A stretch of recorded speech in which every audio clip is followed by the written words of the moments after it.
So yeah, so we're gonna be talking about Harry Houdini. I'll pull up the video right now. Uh, this one's like 30 minutes. We might be doing this for a little bit. I love Harry Houdini. I love.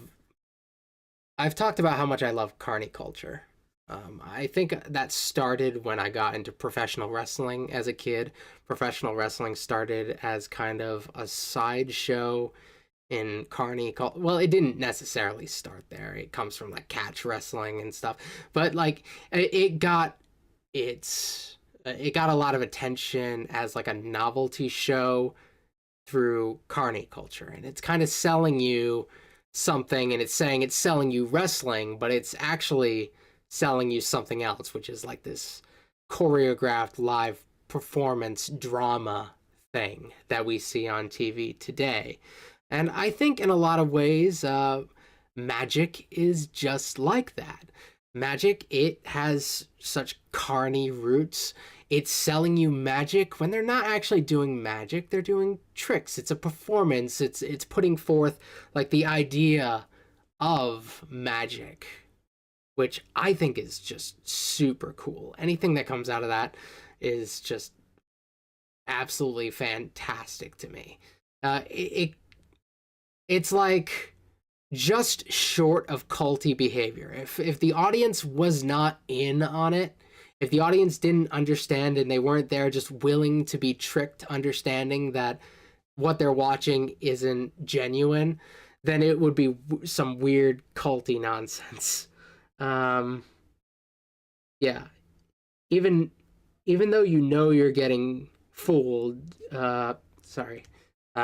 This is so small. I'm trying to read people's things, and I'm not very good at reading tiny things. Even though you know you are getting fooled, still interesting to try to figure out how they're doing the trick in front of your eyes. Yeah, it's just like that. It's the suspension of disbelief. You want to be tricked. And that's why I find Houdini so interesting. I had an argument with somebody that we were trying to create an American immigrant Mount Rushmore, like the four most influential American immigrants. And I didn't win this argument, but I was arguing that Harry Houdini should be up there. As far as like figures that impacted American culture so much that came from other countries, who did more than Harry Houdini? Like there's very few that can really rival him. Like saying somebody is Houdini like, you know what somebody's saying. It's synonymous with trickery. It's synonymous with kind of cleverness, being able to escape from things. You're a little Houdini. Yeah, Houdini was the big escape artist, and he really just revolutionized entertainment, which is fantastic. So we're going to get started with this, where we get to talk about his death. I assume in the process we're going to have to talk about his life, and we might end up talking about his relationship with spiritualism. I chose this because Harry Houdini was close friends with Arthur Conan Doyle, the guy who made Sherlock Holmes, whose movie we're going to be watching later on, The Lost World, which is based on a book that Arthur Conan Doyle wrote. So I'm trying to tie these together. So maybe in the process of talking about Harry Houdini, we'll end up talking a little bit about Arthur Conan Doyle before we get to his movie. So let's get this one started. Here we go. Volume good. This week on BuzzFeed Unsolved, we look into the legendary life and suspicious death of... Yeah, these guys. These two, I'm not like a big BuzzFeed guy, but I love these guys. These guys are fantastic. Everything they do is hilarious to me. History's most famous magician, Harry Houdini. Oh, I thought you were going to say David Blaine. You think David Blaine's more famous than Harry Houdini? You saw the balloons, right? I was a little bit of a freaky kid. Well, I mean, that's a given. I was a frequenter of the Houdini magic shop. You're a big Houdini kid. I was a big Houdini. David Blaine's an interesting conversation. He's one of those guys who does magic, but also does things and tries to convince you that they're real. Like when he like sits in a box for like a month or whatever, and is just sitting in his own crap for a while, and he's just like, yeah, I actually did that. And you can't believe a thing somebody like that says. You're getting sugar water at least when they bring you your beverage. Houdini's interesting in that I don't think he ever... Everything was done with kind of a wink and a nod. I don't think he ever really wanted you to think it was 100% real. He wanted you to wonder, what's the G on the joint? Which is Carney talk for, what's the trick? What's the G on the joint? Kid. I wish I could have seen this guy perform magic. Obviously, I can't because he's dead. That's why we're talking about him. But he did, you know? Should we find out what happened? I mean, we better, yeah. Let's get into it. Harry Houdini was born Erich Weiss in Hungary in 1874. When he was 4, he emigrated to the US with his mother Cecilia and 4 brothers to meet with his father Herman, who had already moved to the States a few years before. They settled in the town of Appleton, Wisconsin, where his father was a rabbi at a small Reform congregation. And America, we're still very anti-Semitic here during this time, so being Jewish does not always help. Another thing you'll find with his relationship with his parents, Houdini is a mama's boy. That might come into play in this video. That is definitely worth noting, though. The family's relative poverty imprinted a drive to be successful on the boy who would be Houdini. By the age of 9, in part to help support his family, Eric began working as a trapeze performer in circuses. In 1882, his family moved to New York City, where Eric began performing in vaudeville shows, then considered to be the top of the entertainment pyramid. Though, at first, Eric didn't make much impact. I know it worked out in the long run, but if I'm Herman, Yeah. you know, toiling to provide for my wife, Cecilia, is that her name? Yeah. Your boy comes to you and says, I'm gonna step up, help out the family, I'm gonna pitch in, I'm gonna get a job. I'd be like, you're the best son, what are you gonna do? I'm gonna be a trapeze artist. I'd be like, get out of my house. In 1891, a 17-year-old Eric and friend Jacob Hyman created an act that included a basic set of card and magic tricks called the Brothers Houdini. In 1892, after the death of Eric's father, the Brothers Houdini took their show on the road, performing. And you'll find that only one of them is known as Houdini. You don't hear about another Houdini. So what happens there? There's going to be like conflict, of course, over who owned the name or whatever, but Houdini, I guess in the long run, he ends up winning in that. Performing at dime museums and small theaters.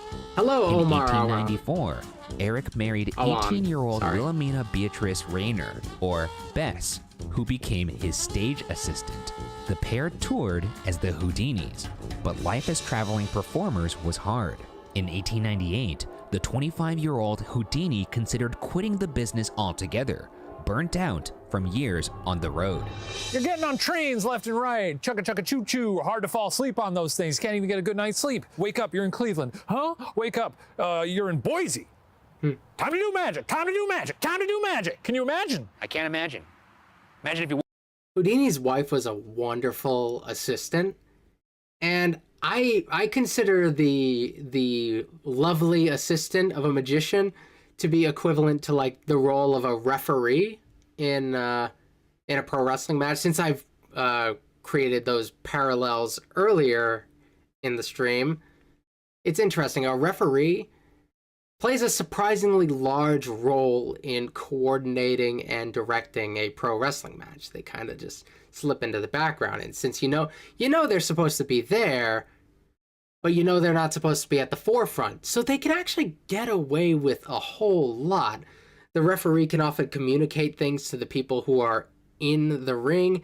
They can often like smuggle items into the ring for the wrestlers to use. They can do so much. And the lovely assistant, they can do so much as well. There's a lot of Houdini's escape things. It is theorized that Houdini often got the key to his locks when he was just like totally locked up, couldn't get out, whatever. He would get the key from his wife. There's this theory about one of his tricks where there's one moment where she comes in and she's like worried about him. Oh no, he's having trouble. And then she just plants a kiss on him. And one of the theories is that the key was in her mouth, and they exchanged the key through the mouth, through that kiss. So yeah, she can play an incredible role in that. There's so much she will fade into the background often, but as a feature, she fades into the background because that's where she is so useful and can make so many of these tricks work out so well. So she deserves a lot of credit in hindsight, though at the time it's probably best that she fades into the background because that's how she's able to make these magical moments happen.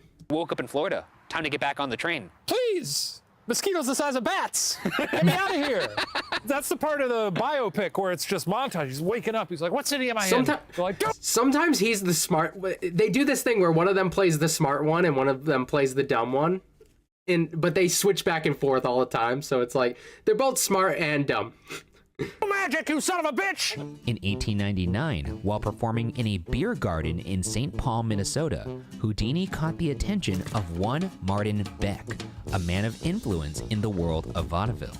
After watching Houdini escape from a pair of handcuffs, Beck gave Houdini a pair of his own handcuffs to try to escape from. Houdini did so with ease. Gotta say, a little weird that this man is carrying handcuffs. Yeah, it is weird because I don't know about the specific case, but often when people approached Houdini with challenges and stuff like that, Houdini has already talked to these people prior. These people are coming up to him. They are essentially plants. Houdini has probably already broken out of those handcuffs. They're just as easy as the handcuffs he brought with him because they're probably his handcuffs. Or like he would coordinate something with like some local manufacturer to create a box for him to get out of. They'll have the box, he'll get in the box, and he'll get out of it no problem because he's already gotten out of the box. It's his design probably.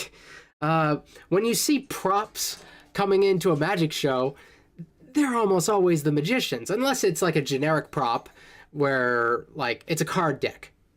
You just need to know how to use the card deck. It doesn't necessarily have to be altered or anything like that. That's fine. But a lot of the time when it's like these elaborate like escape things, Houdini already knows what's happening before it's even happened. It's not like he hasn't broken out of every single thing that he goes on stage and tries to break out of. Yeah. Could you imagine if you're a magician on stage and you're like, voila, I've escaped. And then some guy in the audience is like, huh, try it with mine instead. Little pink fuzzy ones. Oh, wait, those aren't yours. Try it with these instead. Sorry, wrong pocket. Impressed, Beck put the Houdinis on the influential Orpheum vaudeville circuit, which meant the husband and wife would perform fewer shows, but for more money. Houdini's profile began to rise as an escape artist, and he gained admiration for his skill at manipulating locks and pure brute strength. Don't know if you know this, but this guy was stacked. Like Tom Hardy? Yeah. Jacked. Dude was big. He's a moose. Like... Have you seen a picture of this guy with his shirt off? There's pictures where he's like leaned out, you know, like Brad Pitt in Fight Club. Yeah. Like that kind of look. But there's other ones where he's like straight up Bane. Like Human Cloud. Yeah. Guy's a goddamn transformer. All right. Truck us. Like his physique is like, it's the kind where like it's compact, but you know it's very practical. These aren't just glamour muscles here. Like these are muscles designed to do work. Sometimes you'll see people who like they got the definition or whatever, but these muscles aren't ready to do work. Houdini, he's a guy like I want to see him go at like a punching machine or something. Like he had like real strength. It wasn't just appearance. You think of magicians, you think of like sweaty nerds usually, like performing card magic. Nowadays, yeah. They didn't have muscle tech back then, did they? Not that I know of. I think he was just like eating raw meat, just going into the forest and biting rabbits' heads off. Yeah. Pulling it out of the hat. Houdini also attracted thousands for the pure drama and showmanship of his performances. A typical act would see Houdini bound with chains and tossed in a box that was locked, roped, and weighted, which would then be tossed into water. Houdini, of course, escaped every time. In 1908, Houdini premiered his infamous milk. Houdini had kind of an ethical thing about his performances where he wouldn't do anything that would knowingly put him in danger. So if he's in a position where it looks like he's in danger, he is in total control. Because, like, it's kind of messed up if you put yourself in danger in front of an audience. Like, the amount of trauma you could put an audience through by, like, dying on stage, that's just irresponsible as a performer. So he was always sure he could do it. So these things may seem dangerous, but he was more than a little bit confident in his abilities. He'd done it. Milk can trick. First, a milk can filled with water was inspected by audience members. A handcuffed Houdini was then squeezed into the milk can, which was sealed with 6 padlocks. A curtain was drawn, and the audience held their breath along with the submerged magician. Within 2 minutes, Houdini would somehow break free and emerge from behind the milk can. With its Yeah, this is the bullcrap Houdini stuff. I don't really care for these tricks where they would have a curtain. Because I like to be able to see the trick. When the second a curtain is drawn, you already know it's bull. I don't think a lot of modern magicians do the curtain thing all that much anymore because everybody's gonna be like, oh, that's blah, blah, blah. And like, yeah, you know it's bull, but that kind of takes me out of it a little bit. That's not my favorite sort of Houdini trick. I would like when he would have to do like simple stuff in plain sight. still padlocked. In his lifetime, no one ever knew how he did it. How big is a milk can? Like, No, he wasn't squeezed into a milk bottle. This is like a bigger, like a barrel. Okay. Barrel is probably more accurate. I was about to be very impressed. That would be crazy. Yeah. Yeah. I would love nothing more to travel back in time and see him do some of this bullshit. You know he'd kill on YouTube these days. He probably would, but then it doesn't have the same kind of awe because it's not in front of a live audience. It's easier to fabricate. Yeah. Look, it's a trick, obviously, but the fact that no one knows how he did it, pretty cool. Yeah, it's a This is a trick that's over 100 years old.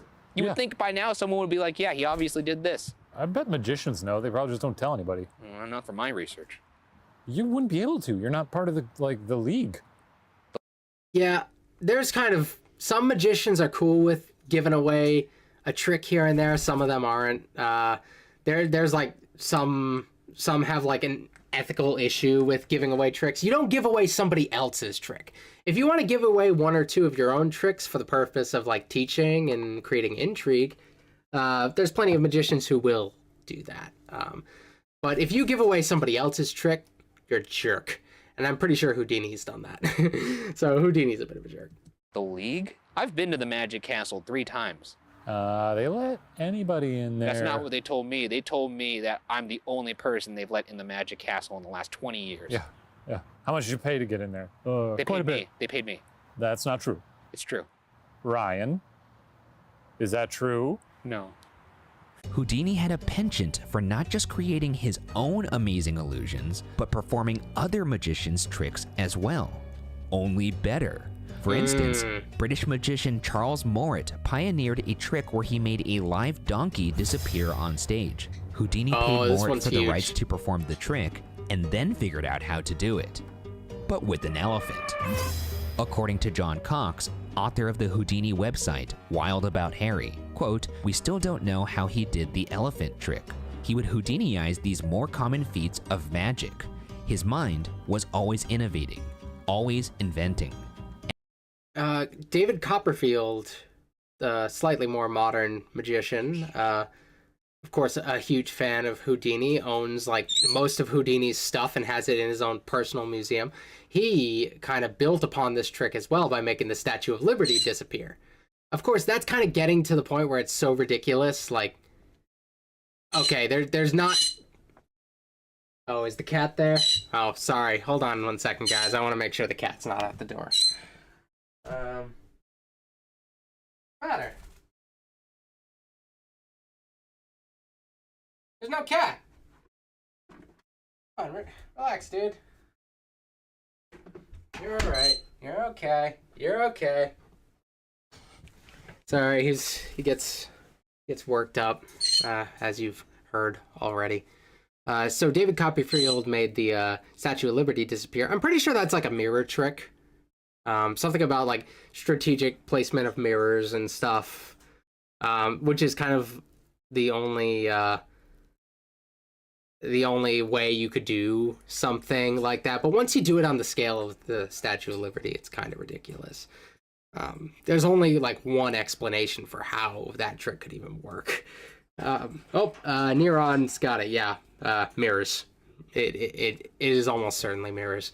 It's great if you're doing it like on a stage where you control the direction that the audience is seeing this from. You still have to make sure it works like a full 180 degrees almost, but you have a little bit of control there. End quote. That would be like me saying like, hey, nice turtleneck, Shane, asking you where you got it, and then the next day I walk into the office and my turtleneck is much bigger than yours. It's like all the way up here. I would feel pretty devastated if you complimented, and then the next day I just saw your judging eyes, just like, Oh, you like this turtleneck? oh, this old thing? Part of the reason why, more than 100 years later, we still don't know the exact tricks behind Houdini's performances is because he guarded his secrets so well.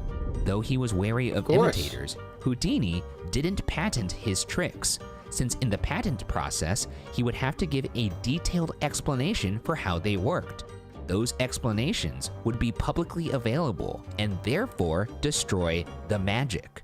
To get around this, for his Chinese water torture cell trick, Houdini staged the trick on stage in England as a one-act play, with only a single person in the audience. This allowed him to copyright the act instead of patenting it, meaning no one else could perform the trick.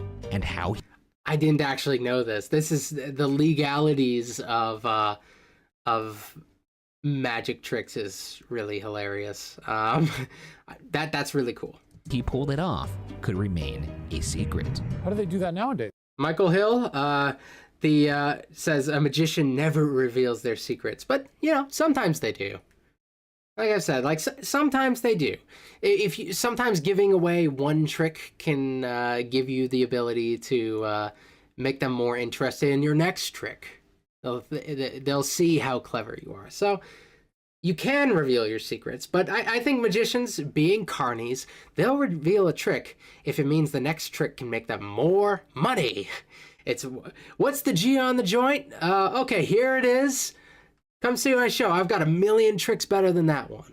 So, you can make, if you can make money revealing, just giving them a little nugget of what you can do, I think anyone in their right mind would. Is this the same thing? What, in terms of keeping tricks a secret? Yeah. I don't know. I think that's some inside baseball stuff for magicians. Only things that Magicians, let us know in the comments. Well, I know because I'm in that, No, you're not. You're not a magician. I've never seen you do magic. Wait. Isn't that the best trick of all? Oh. No, actually, that's not impressive. I guess if you're good enough, you don't even have to worry about copyright, because who's going to figure it out? That's Nobody. what I was just going to say, yeah. If they figure it out, good for them. The mannequin in the background's freaking me out. Also, I really love that this is like a full mini bio of Houdini. I thought this was just going to be his death. I'm glad we're getting so much background context here, because I couldn't have brought all of this to you guys just from my memory alone. Have you ever heard of the tragedy of Darth Houdini the Wise? Oh, I think we're hearing it now. Come here, dude. There you go. Them. While Houdini cultivated an air of mystery around his death-defying feats, he never claimed his abilities to be supernatural. In fact, Houdini grew to detest claims of otherworldly powers, becoming one of leading critics of the spiritualist movement that was gaining momentum in Europe and the United States in the wake of World War I. Yeah, World War I, a lot of people had loved ones die, so they're all thinking how do we communicate with them? They're not coping with it in a very healthy way, so spiritualism comes to the forefront. So you'll think of like spiritual mediums and stuff. You'll go to a person who'll look at their crystal ball or whatever they end up doing, and they'll channel words from the other side. They'll channel spiritual writing. They'll do all sorts of junk like that. And it's all bull crap. They're so full of it, and that's another case of kind of humbug in the style of pro wrestling, magic, and now we have spirit mediums. The one problem with spiritual mediums, where it kind of creates a bit of an ethical issue here, is that it is predatory. It's taking advantage of, like the others, it's taking advantage of somebody who wants to be fooled, in a sense, who has the will to be fooled, but like the dark nature of what they're claiming to be channeling also gives a sort of false hope in a lot of ways. So that's kind of what separates the two. How far can a lie go for fun? Because once you're telling people you're speaking to their dead son, it's not fun anymore. This is deadly serious. In the 1890s, Houdini and his wife Bess dabbled in practicing spiritualism, attempting to summon the dead in public after researching names at local graveyards. It didn't take Houdini long to realize the entire practice was nonsense. Do you agree with that? No. Oh, thought I got you.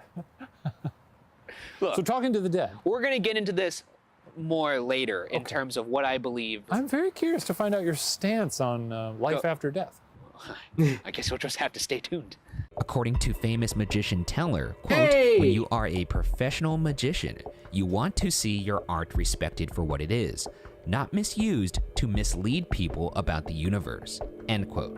Houdini would ultimately go on to attend seances undercover, exposing the mediums as simply skilled performers.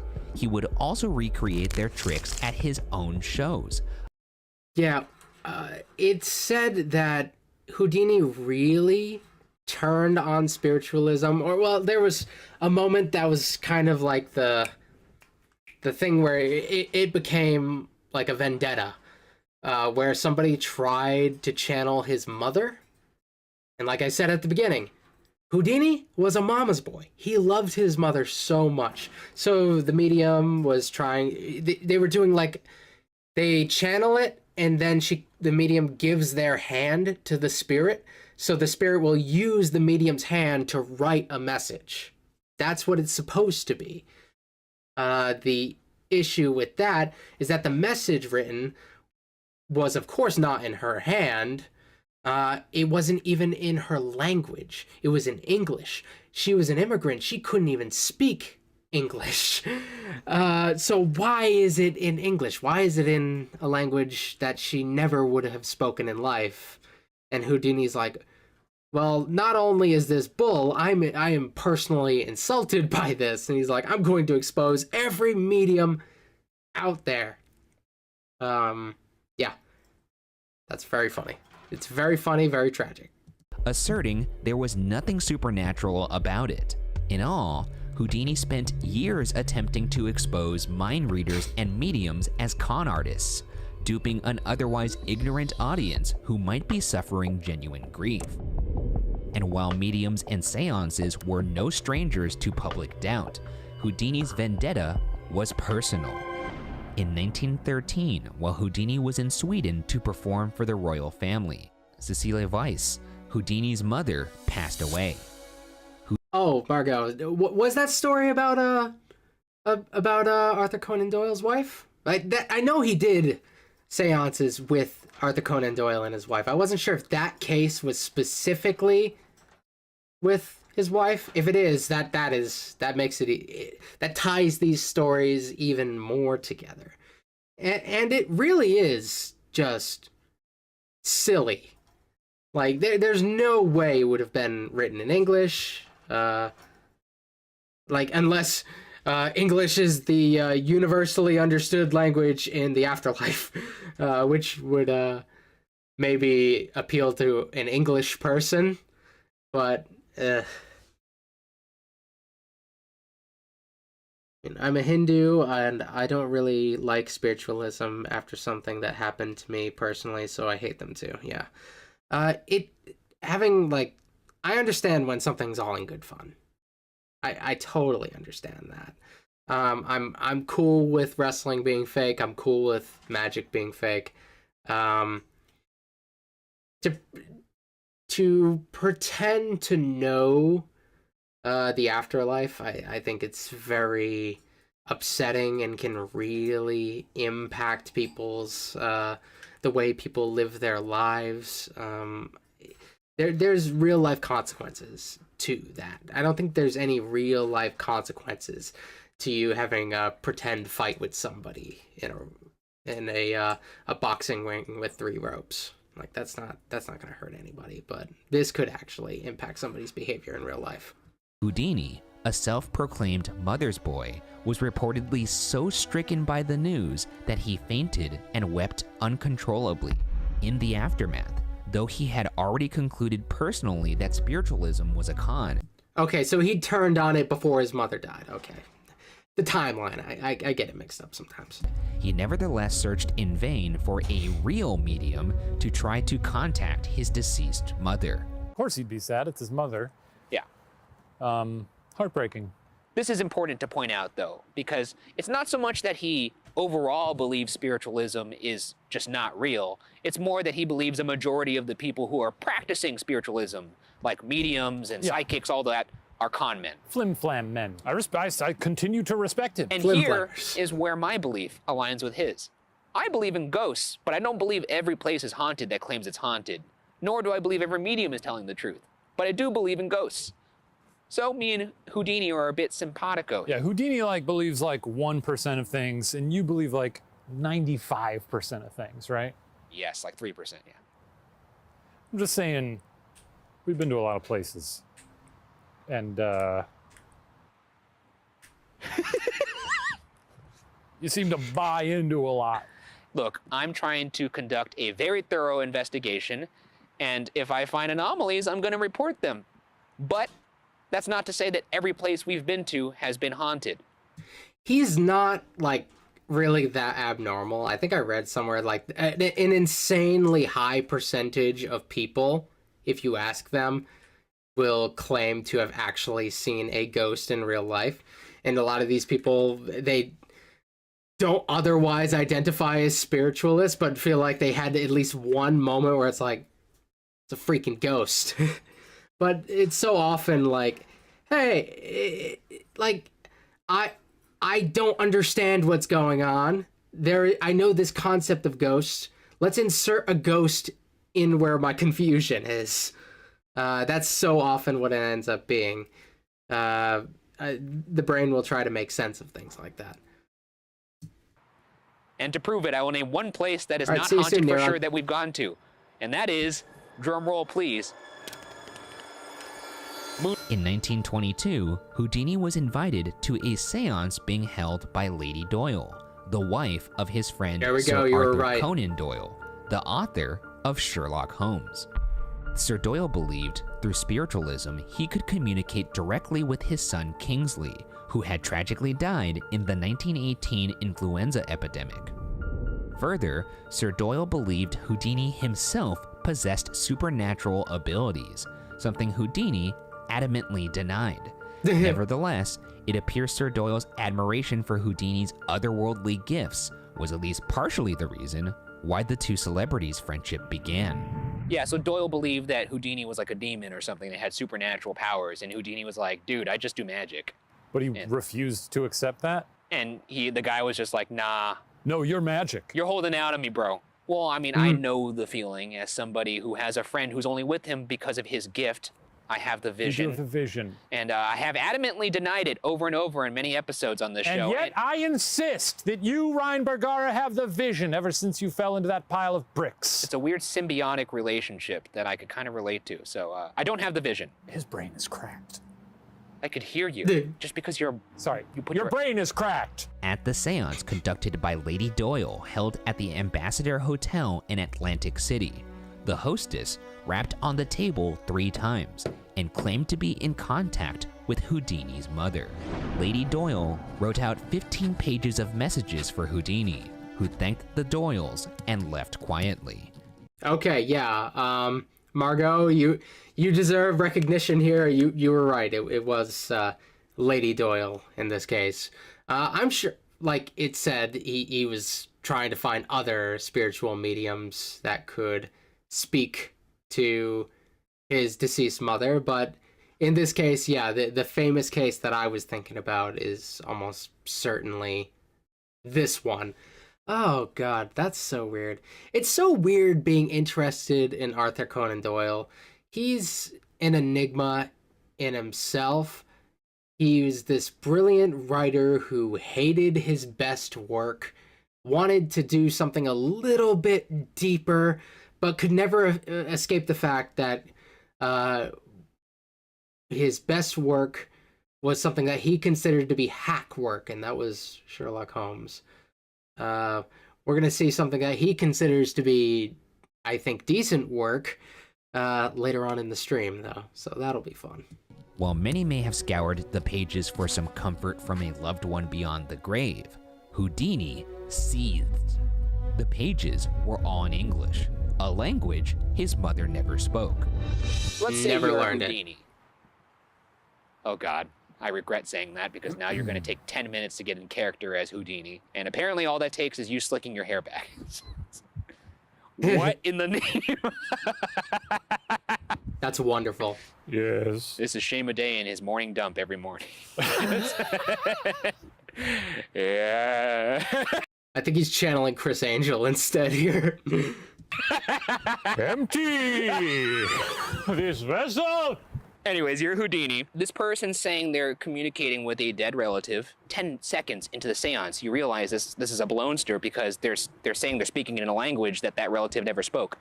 It's very funny to me that Houdini sat there and let this person scrawl out 15 pages worth and didn't go she didn't speak English. Go for it. The pettiness of this guy, I'm going to make this person like really sell it for like an hour. Do you think he was seething, or was he sort of like? He was seething.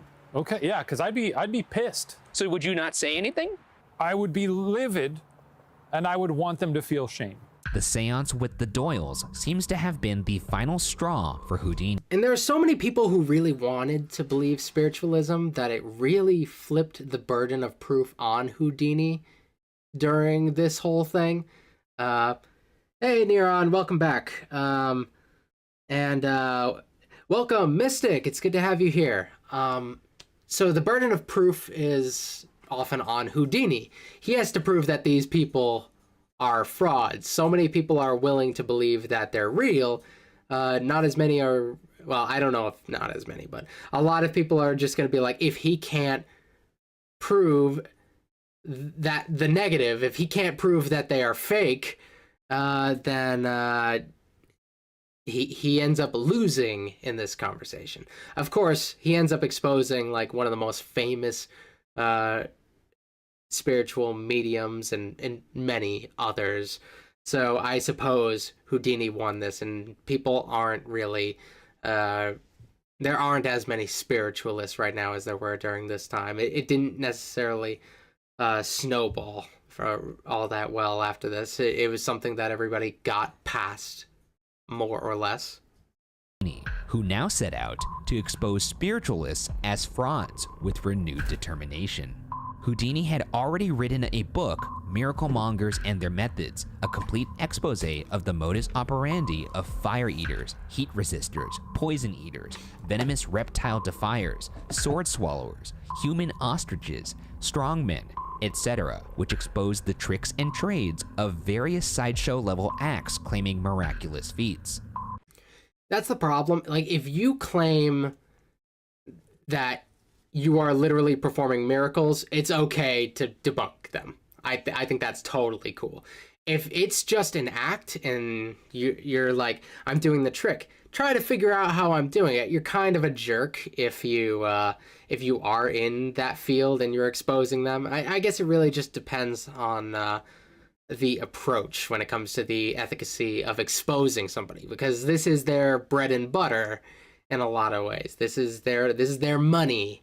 that you're getting in the way of by exposing their stuff. So fellow magicians, in a lot of ways, should not expose each other's tricks. It's not beneficial to any of them, really, in the long run.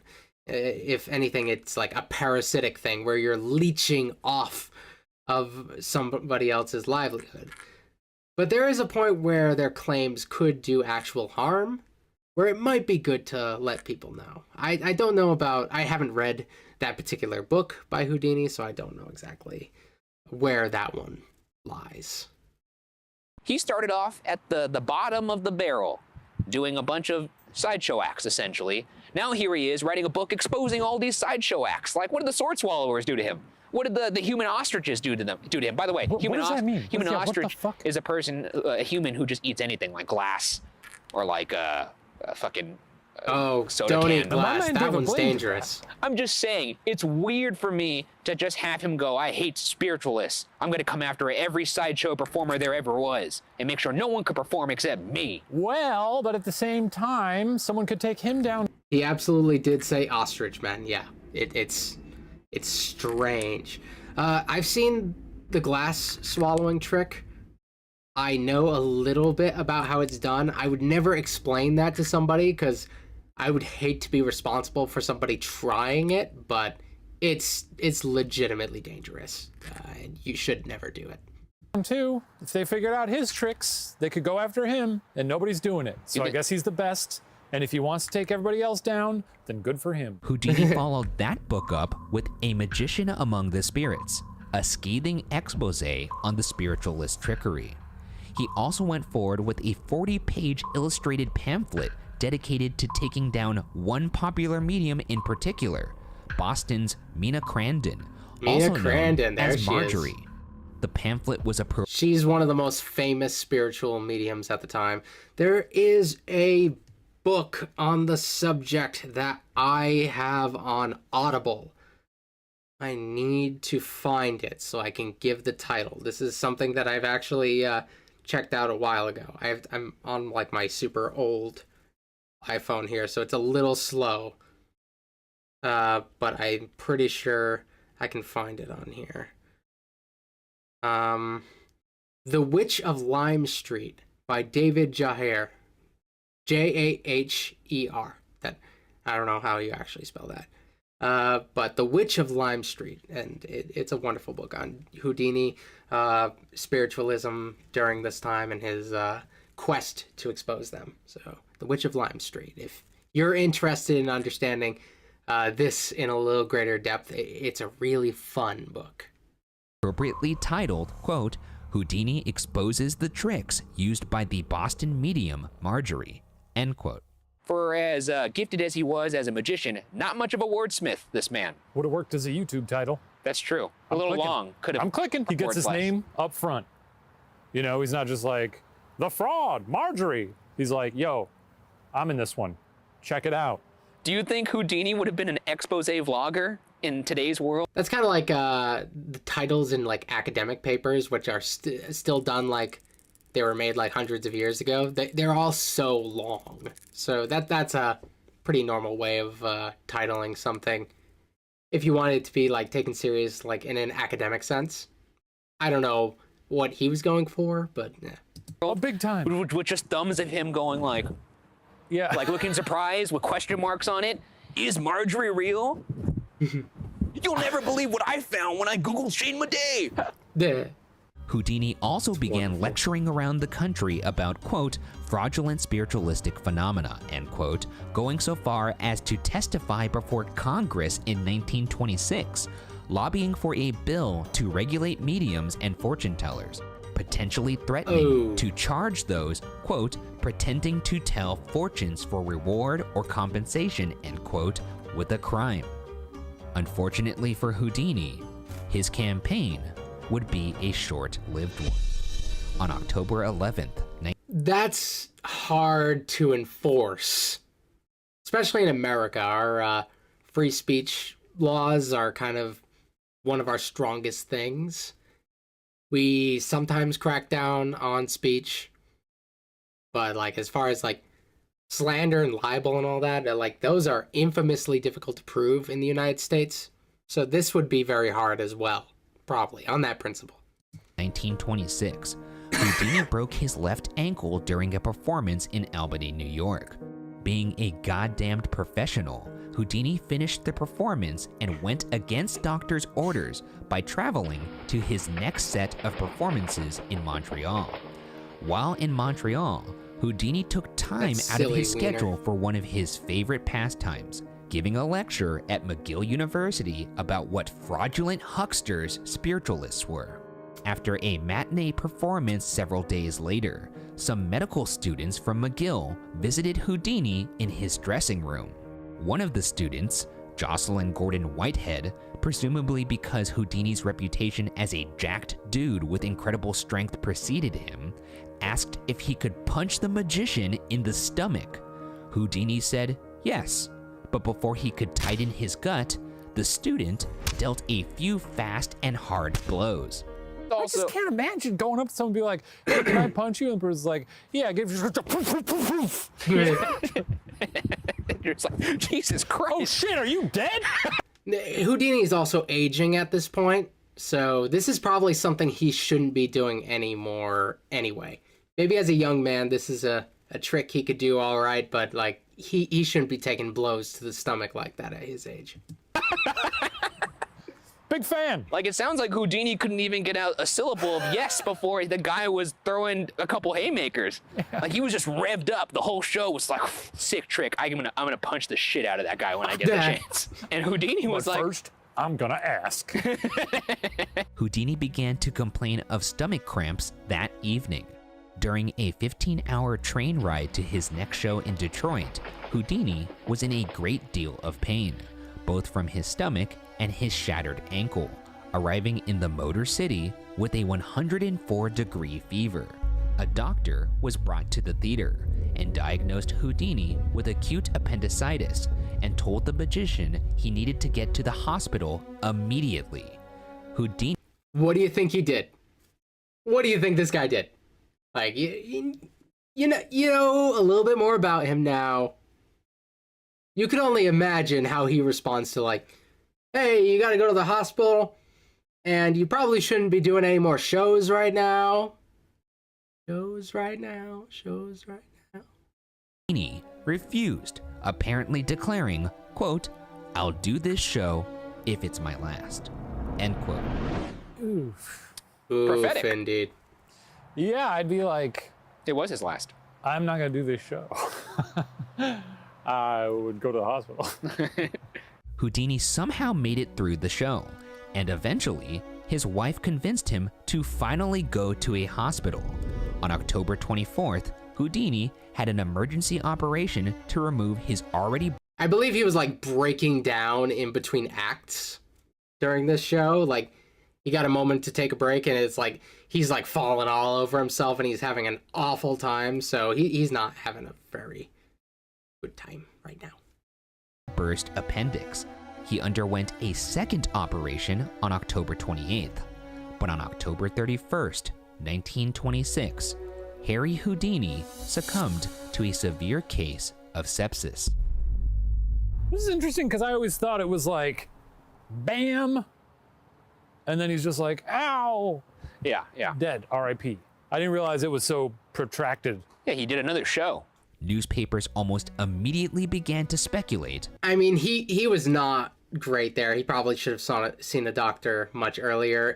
Some say, like, oh, was he murdered by the punch? He might have already been not doing really well as it was, and that just kind of accelerated the process.